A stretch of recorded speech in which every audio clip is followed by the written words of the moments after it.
There's a pipeline that's carrying some of those fracked liquids a quarter mile away from my mom's house.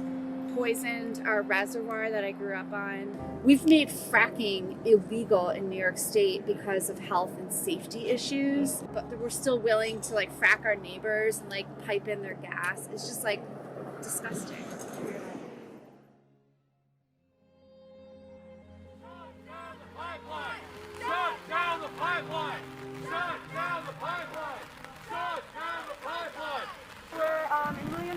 Brooklyn, where National Grid is building a massive frack gas pipeline against the will of the community. There's 2 people who have crawled into the construction pit and they are locked down to the pipeline that we're trying to stop construction on. So they put their bodies on the line because they recognize that the threat of this pipeline is so great that we had to take this action.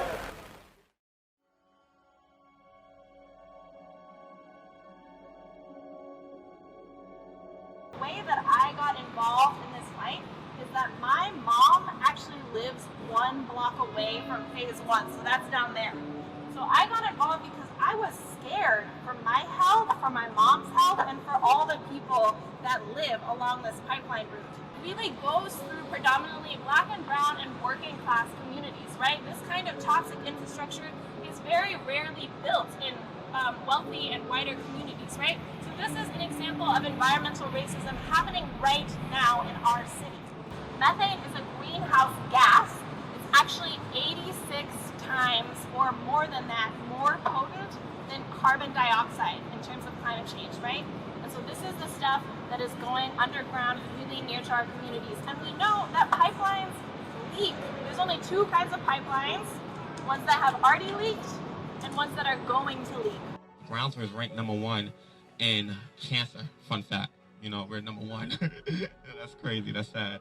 And when you think about, this pipeline coming into low-income neighborhoods like Brownsville, if you think about a math problem, what else are we going to get if we add a frack gas in the pipeline? We're going to get more cancer.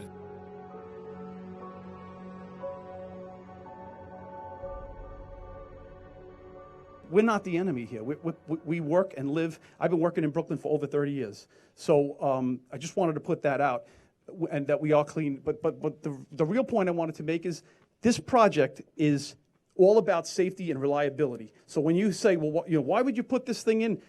This is all about safety and reliability and redundancy. You are putting this in a neighborhood where people and generations have died. Children, it is normal that they are tested and they have lead in their blood. How big is the blast radius of your pipeline? And this is safety, and this is the person that does the outreach, and we will tell you how safe the pipeline is, and they don't have that information. We understand the climate change is real. We get it. I'm going to say, I got to say it again. I'm going to repeat myself, and I apologize. We serve almost 2 million customers, and we put almost 3 billion cubic feet of gas through the system. If it's going to. That is terrifying. Listen, I'm just being honest with you. We refuse to pay for poison. We refuse to pay. National Grid is raising our gas bills to pay for this pipeline, right? We're captive. They have a monopoly on our heating system, and so they are forcing us to pay for something that is poisoning our communities. We are asking folks to withhold $66 of your bill, because that's how much our bills are going to go up over time to pay for this thing that's poisoning people, right? And we don't want our dollars to go to something that is directly harming communities and harming the climate.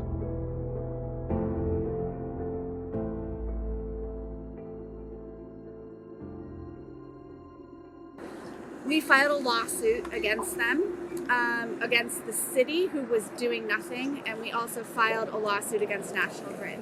And we've also filed a second lawsuit against National Grid for the vaporizers that they want to make, which basically is going to take the liquefied gas and heat it up to make it into gas. And we've sued the Department of Environmental Conservation for overlooking that and not being tough enough on it. But we've also, through our lawsuit and through our community activism, we have made the DEC slow down the process and take a harder look at what's happening. And that's the decision that's going to be coming out on December 6th. So hopefully we're going to win. Yes. We've been fighting this for the last, 2.5 years. So big deal.